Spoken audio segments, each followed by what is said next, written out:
What's up? Welcome back to my channel, or for the first time if you're new, I'm Sylvan, and today I'm going to be reacting to Fruits Basket episode 13. I'm very excited to get into this. It very well may have a new opening depending on if this was the core change or not. I'm not going to delay any further. Feel free to like and subscribe if you enjoy the video, leave a comment on your thoughts, and let's get into this. Ah, the garden. Of course, more chives to torment Kyo with. Ah, the strawberries they mentioned, yeah. Hm. Allergies? Okay.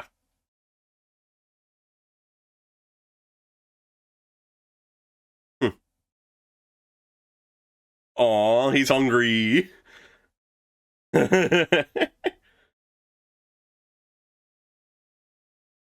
Yeah, okay.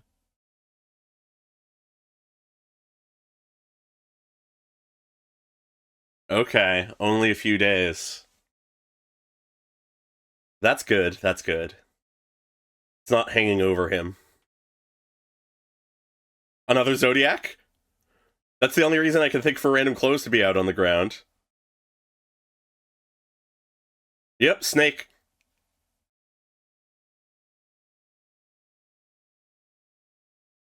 Oh no. Oh no. Why? Oh, okay, we still have the opening. Okay. So either this is the last episode of it or it's for the full season. Okay. Because, sometimes a core will be 12 or 13. It's, whatever. So I guess we'll see next episode if this is for the rest of the season. But if it is the rest of the season, I'm not upset. This is a solid opening for what this show is. But okay, the snake. Why did they go through her clothes?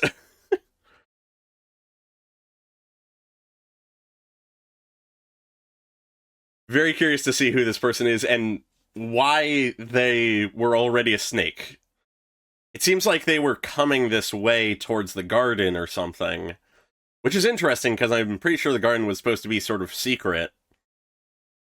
So somebody who knows Yuki. But why were they transformed? Were they sick? They were making the comment about it getting colder and stuff.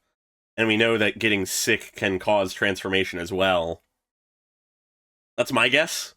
Probably not just someone randomly coming by and hugging them. Guess we'll see, though. Presumably, we're going to pick up right there. Back to the house, okay. Yeah. God, everyone's so reliant. Oh, okay. Actually, I forgot that Kyo actually is as self-reliant as that.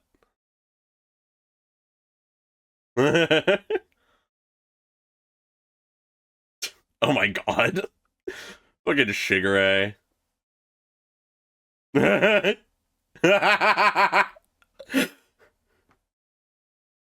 Oh, that's Aya. Okay, we had mention of them before. Oh my god. The protectiveness. Ayame Soma, okay. Yeah, okay, cold. Okay. Yeah. They were mentioned in the same breath as them at one point. Definitely, definitely.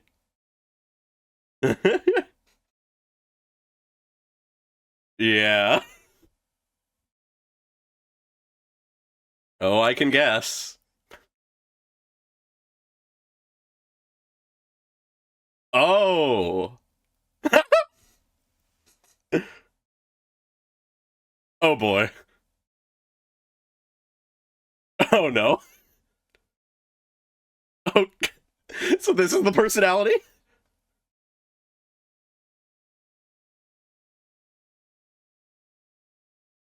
Oh boy. Okay. Adult Yuki.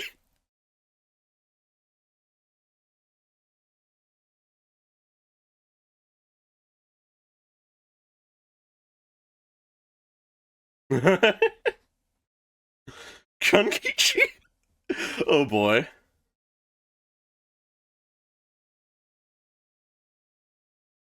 What?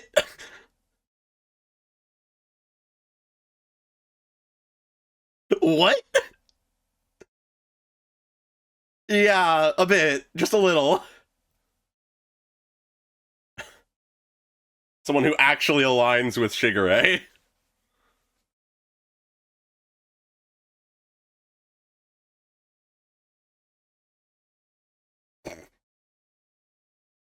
The princess?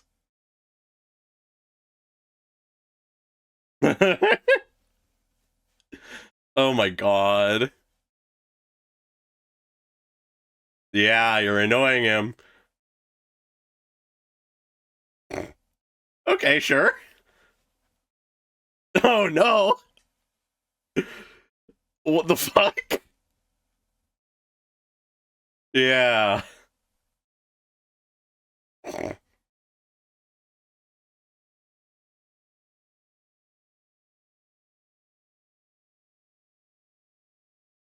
Oh my god.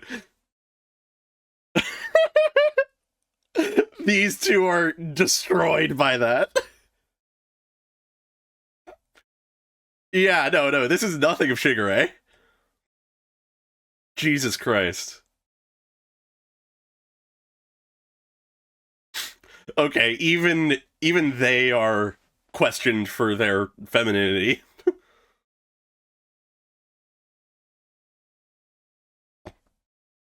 Oh my god.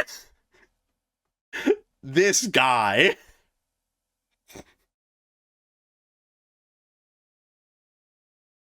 Yeah. Yeah. Admittedly, his family life doesn't seem the best. Yeah. Very different personalities. Yeah. Yeah. Partially, the other part is trauma. Okay.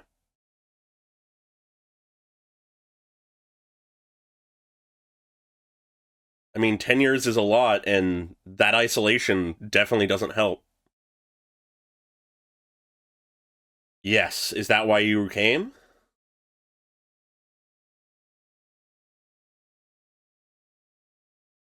Yeah, I think she got that.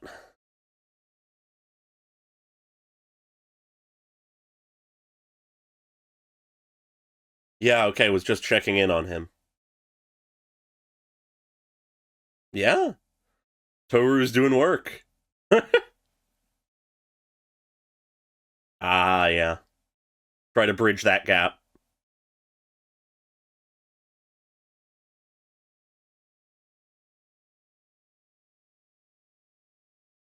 Mmm. I mean, fair, yeah.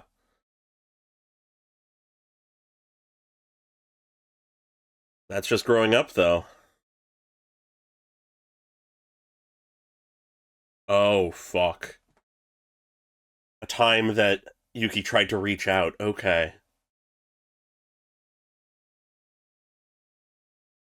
Mmm. There's a guilt there.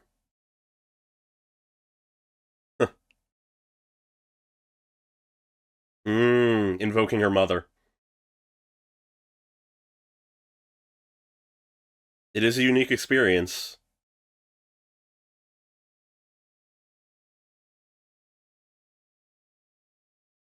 Mmm.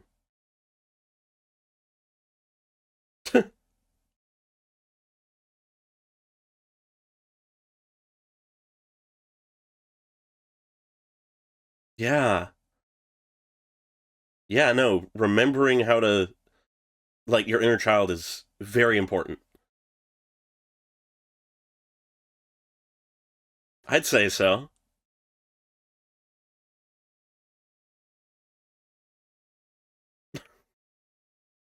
Yeah, yeah. It's never too late. Oh.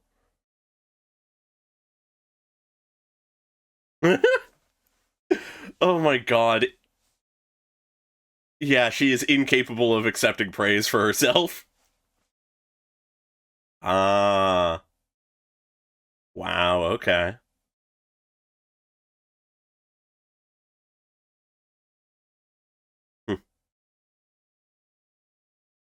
Aw. Okay. Was what? Aw.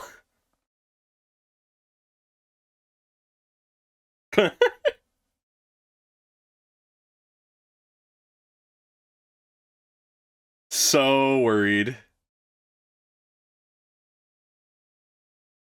Oh, trying to broach that subject.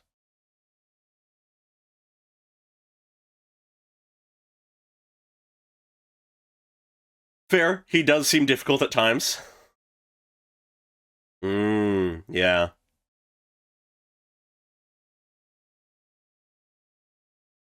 Oh no. What?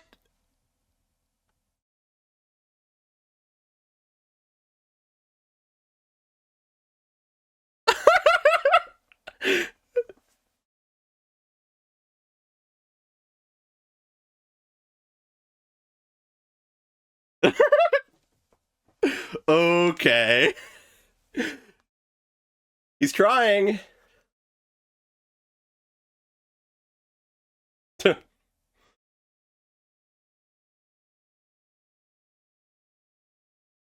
God, Ayame is certainly something. Aikyo. What the fuck? Oh no.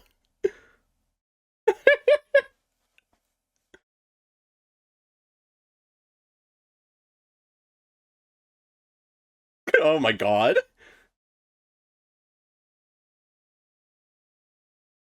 What? What the fuck is that?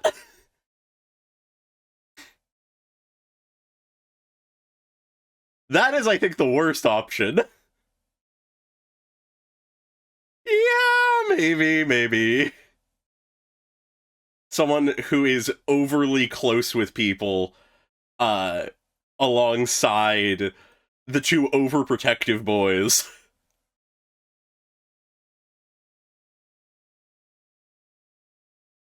It's, yeah, bonding.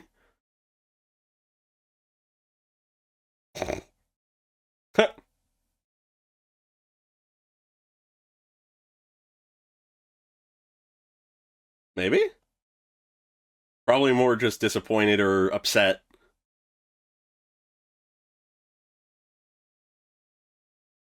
Oh. What? Oh no. Oh. Oh no. What?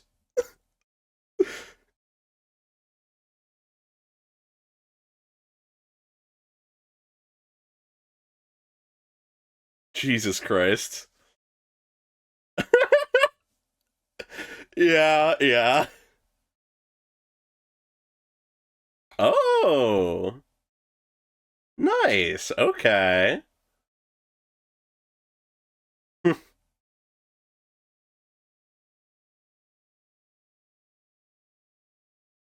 What?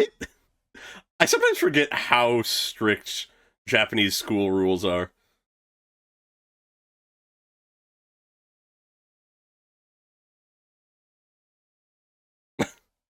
I must do it. I am forced to. Yeah.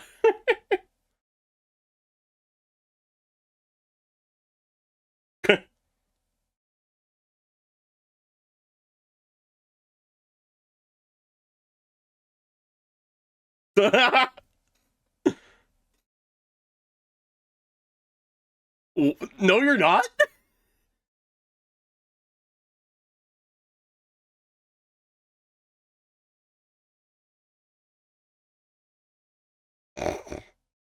Okay. He's a bullshitter.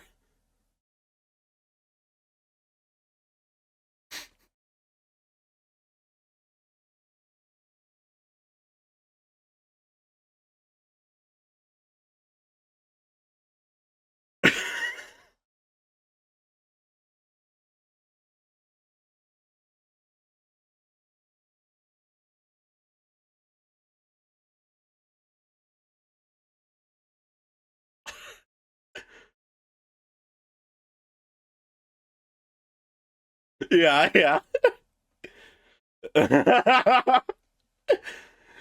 Oh my god, just overwhelmed him with bullshit. No, no.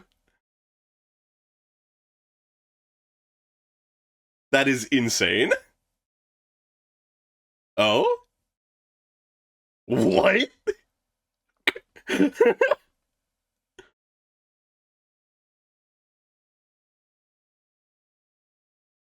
Jesus, that outfit.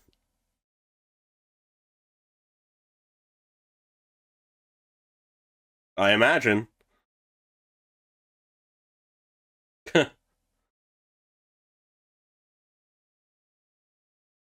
Yeah, I did see him next to him there with the band. This is just a memory lane.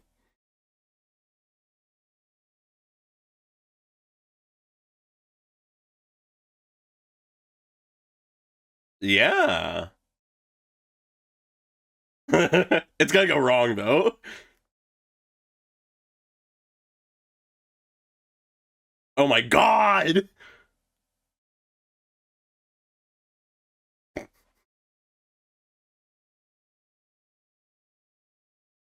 Sure? Okay?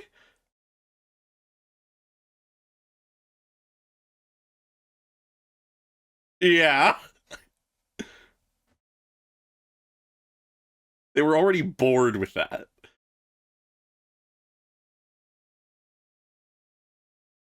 Fair, fair.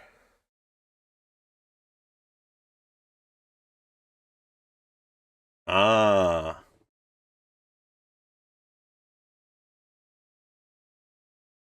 Hmm.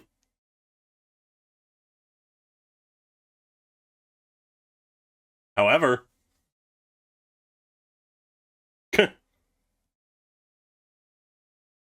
yeah, fair.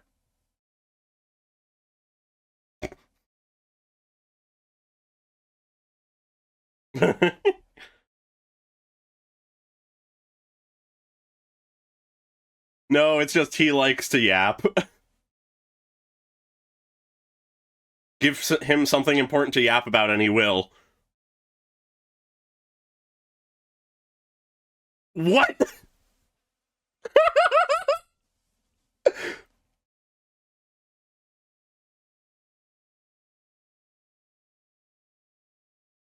What the fuck?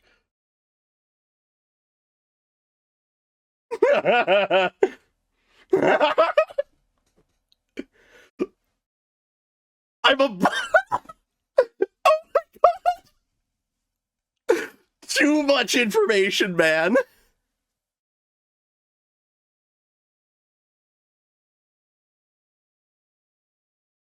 Makes sense, makes sense.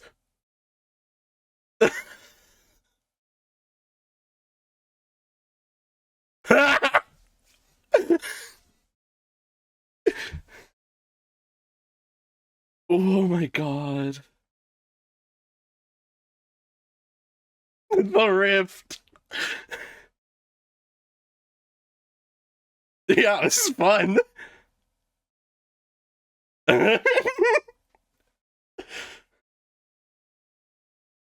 Yeah, it seems like someone who wouldn't listen to anyone. Oh.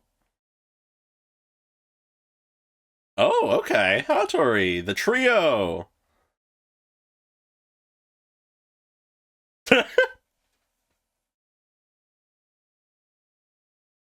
Wow.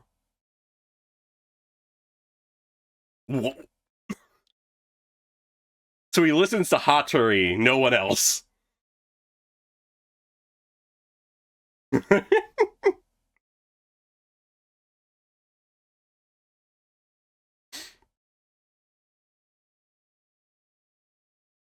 Okay.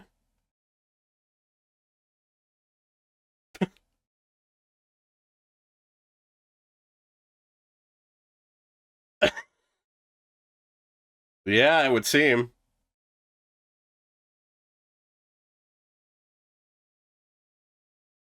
Okay. Oh. Okay.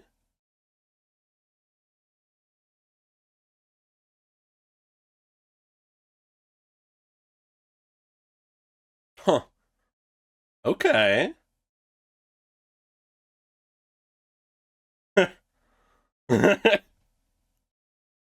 Interesting.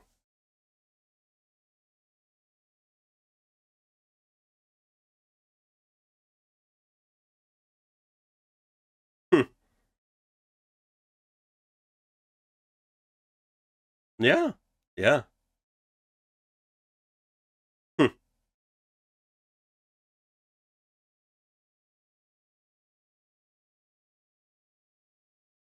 Oh.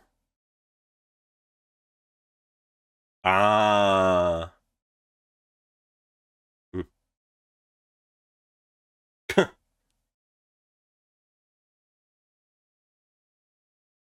Oh, wow. Hmm. Okay. Huh. Interesting.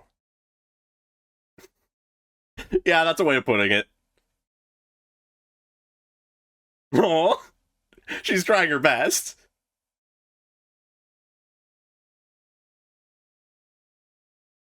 Yeah, okay. Well, okay. That's a start. That's a start. Gotta find that halfway point.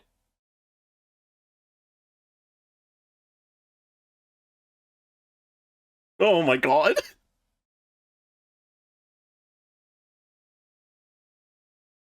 Oh.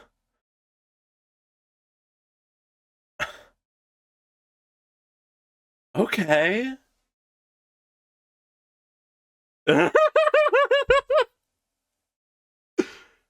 Oh, yeah.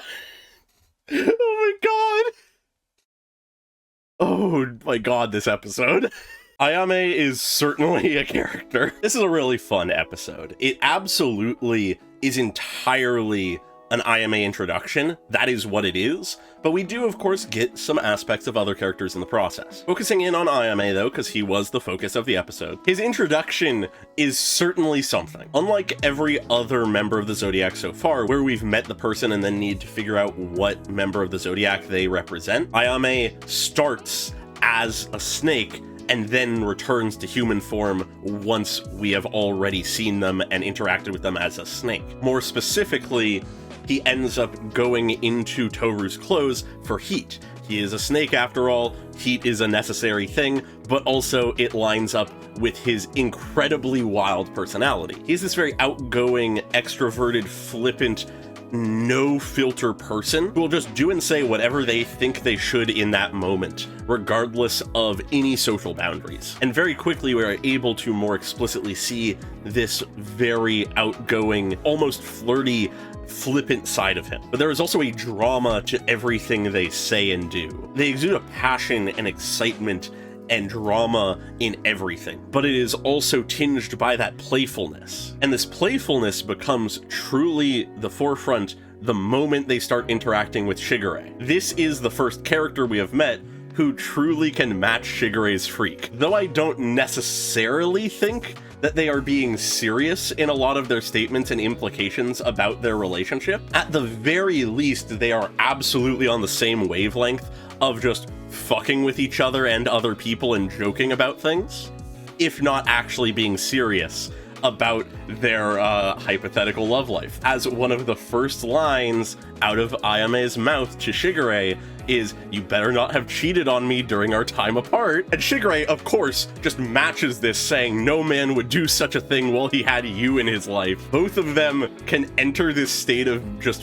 pure fuckery and bullshit that I love so much. And I mean, hey, if it's also just true, cool. Now, of course, if that is actually a thing, there is the sort of oddity of them at the very least distantly being related due to the whole Soma clan thing. But once again, I don't think that's necessarily what's happening. I think they are more just bullshitting and this is the way they banter. But inevitably, that is a thing to keep in mind, that with a lot of these relationships in the family, they are in the family. But nonetheless, it is fun to see both Shigure and Ayame get along really well with each other. They match each other's vibes really well, and just go off to the torment of everybody. Other than, of course, Toru, because she is a wellspring of happiness and joy. But at the very least, regardless of the seriousness of that sort of interaction, it does seem like that at least partially, Ayame is another character who swings both ways. They seem to be bi in some degree, at least to some extent. They have that playful flirting with Shigure here, and later in the episode we learn that they seemed to have a crush of some kind on Hattori, but then they also, in a lot of their interactions with Toru, are very flirty still as well. I don't think it's necessarily super serious on that front, because I think he, even in his ridiculousness, can recognize the age gap is a bit problematic. But of course, who's to say, all of these people are weird. But it is just possible as well that a lot of this is just his personality, that he's a very flirty person, and actually he's just gay or something, or it might just entirely be just his personality, and it's more so just admiration for Hattori. But that's a lot of speculation I'm not going to get into, just sort of interesting to think about. But what I find most interesting about the character, other than just all the goofy stuff, is that beyond his ridiculous personality, beyond his very flamboyant attitude and vibe, his purpose for appearing in the story here is to get along with Yuki. He is trying his best within his own power to bridge the rift between himself and Yuki. But he isn't honest about this in front of Yuki. It seems like he's not comfortable saying that honestly in front of Yuki. But he is comfortable in saying it to Toru. It is entirely possible, depending on how actually smart he is, because that is a thing that comes into question here, that him leading things to pulling Toru out the door to have lunch was actually in some way intentional, so that he could have a private conversation with the person that he most obviously can tell is the reason Yuki is doing okay right now. But it also just could be a whole happenstance thing of he was pulled along by his own emotions, and then it resulted in this moment alone with someone else who clearly cares about Yuki. But it's interesting to see what we learn about Ayame's history with Yuki. He gives Toru a little bit of information as well in the process. As we already knew from last episode, Yuki was isolated from just about everyone for most of his life. And we learn here that in all likelihood, the reasoning for that was that he was being quarantined. He was too sickly, his immune system just wasn't strong enough, but whatever the exact reasoning may be, he was being quarantined because he was sickly as a child. But of course, we know this also enabled a ton of mental torture and abuse. And it seems, even if they don't fully know the entire extent of it, that Ayame understands the toll that this has taken on Yuki, given that now they seem to have a guilt for some of their own actions and not growing closer with Yuki when they had the chance. But even more so, we get a sign of a point in the past where Yuki actually reached out to Ayame. It isn't just that Ayame didn't reach out to their brother, it's that they actively refused Yuki reaching out to them once. It easily could have just been an attempt by Yuki to try to form that bond with their brother, but it also very well, given what we know, could have been an early on attempt to escape their isolation, thinking that their brother is someone they could go to for solace, for safety, and Ayame did not provide that. And it seems Ayame now, understanding that as an adult, understanding that they failed Yuki in that time, feels guilty, feels regret, and is trying to make up for it now, to try to be there for his brother now, to bridge that rift so that they can have a good relationship, so that he can help Yuki in any way that he needs to. He recognizes that Akito is a source of terror for Yuki, and notably, a very important line we get is that the terror Yuki feels towards Akito is more extreme than the fear the rest of us feel. It is a very explicit acknowledgement.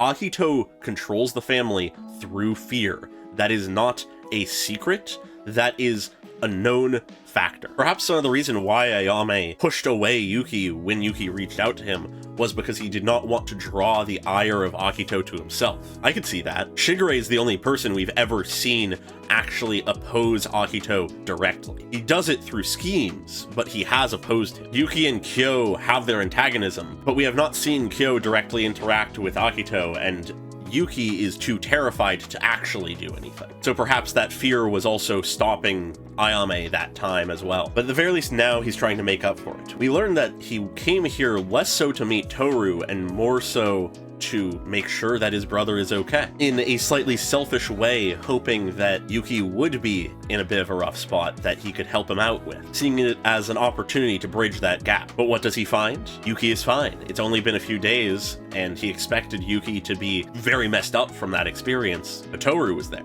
Toru was able to help him, and Ayame can recognize that. All of the adults other than Akito recognize the power of Toru. But as he explains this to Toru, he laments how certain things become more obvious as you age. Things that a child does not understand become clear when you're an adult. Your perspective shifts once you take on certain responsibilities and step into the role of an adult. But most importantly to him, he recognizes things he should have done, things he should have said, regrets he holds for mistakes he's made. He describes his act of trying to bridge the rift between him and Yuki as an attempt to repent for his earlier mistakes. He's repenting in hopes that it will free his younger self. And he's saying this to Toru, who, of course, Toru somehow seems to, in the most important moments, always know something to say. She is not a master of words. She is not a genius by any means.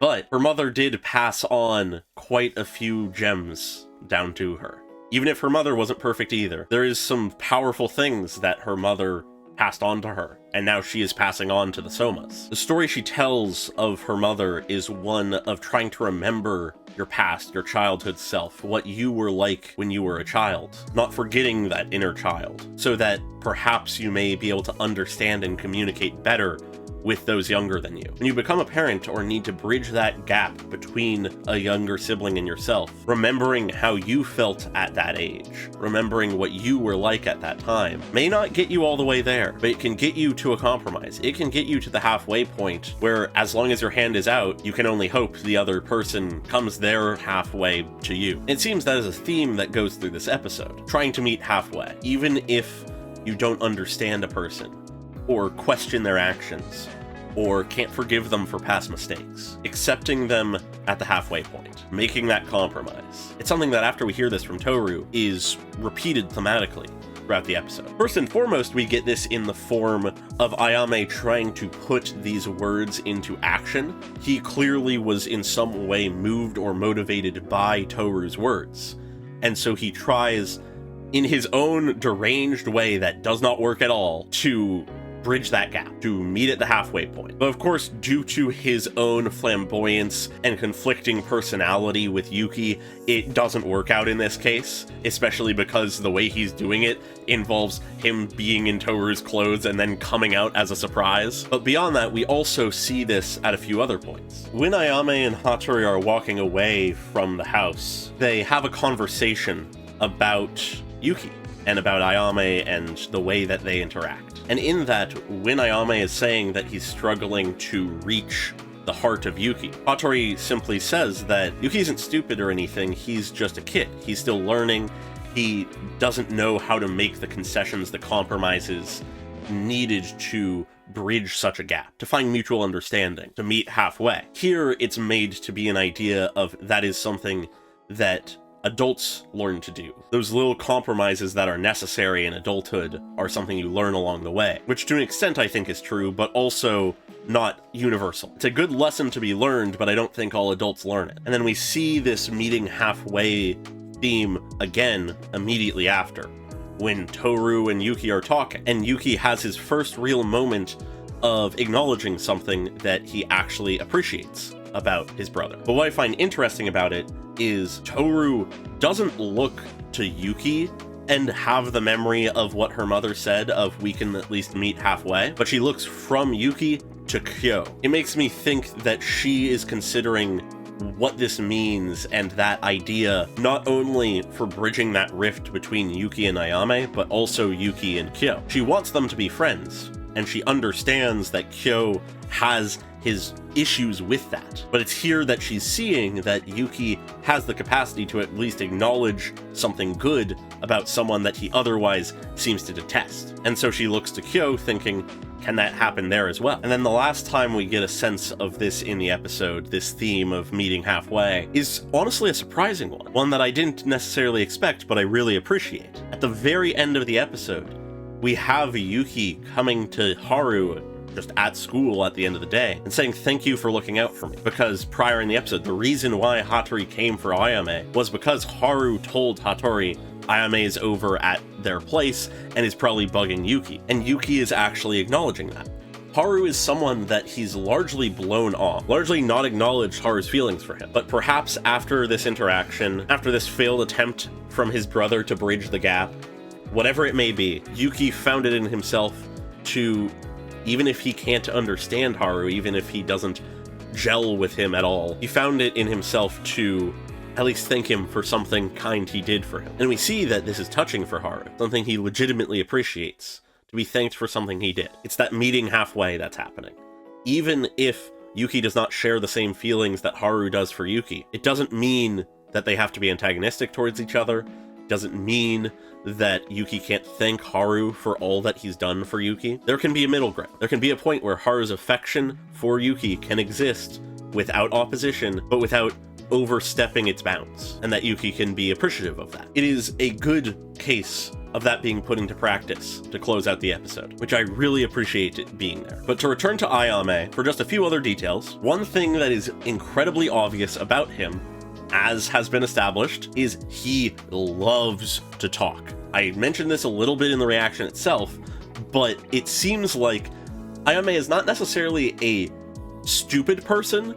He is just someone with no filter who loves to talk. Put him in a room where he can give a speech and he will give a really, really impassioned speech. The content of that speech may devolve in time, but he is a talker. He is a yapper. Whether it is to try to bridge the gap between himself and Yuki by telling Yuki about his own childhood, or a time when Ayame was the student council president and made a declaration, a speech, a plea to not expel a group of students. They will hold all the passion they have in their words as they speak. They will put everything they have into it, even if it does not work how they intended, because they are insane. And they'll even go on into a speech whenever they need to convince the principal to let them keep their long hair. They are not afraid of spouting random bullshit that makes no sense at any moment's notice. But it's after this, once Hattori appears and such, that we begin to understand a bit of his dynamic with Hattori as well. It seems him and Hattori were very close for a long time, and perhaps still are. And we learn that a lot of this is because Ayame, for all of his faults, recognizes that Hattori has a lot of what he lacks. And he admires that. He admires Hattori as a person because in many ways it seems he balances Ayame. And it seems Hattori was always there to smooth things over whenever Ayame became too impassioned. But even more interesting in this is the fact that what it is that Ayame seems to respect about Hattori as well is that to Ayame, it seems like Hattori always knows what to say, what to do, is always capable, is always there and ready to do what is needed to be done. And he sees that in Toru. He sees Toru has that same ability to say what is needed to be said at the right time. And so a respect and admiration is beginning to form in him for Toru as well. And even more so, beyond that, both Hattori and Toru try their hardest when it's for other people. In many ways, more than I really ever processed, because more often than not when thinking of Hattori, the comparison for Toru has been the woman that Hattori loved, which the name is escaping me right now. There truly are a lot of similarities between Toru and Hattori. They do both try their hardest for other people. It's just we're seeing it in a different context for Hattori.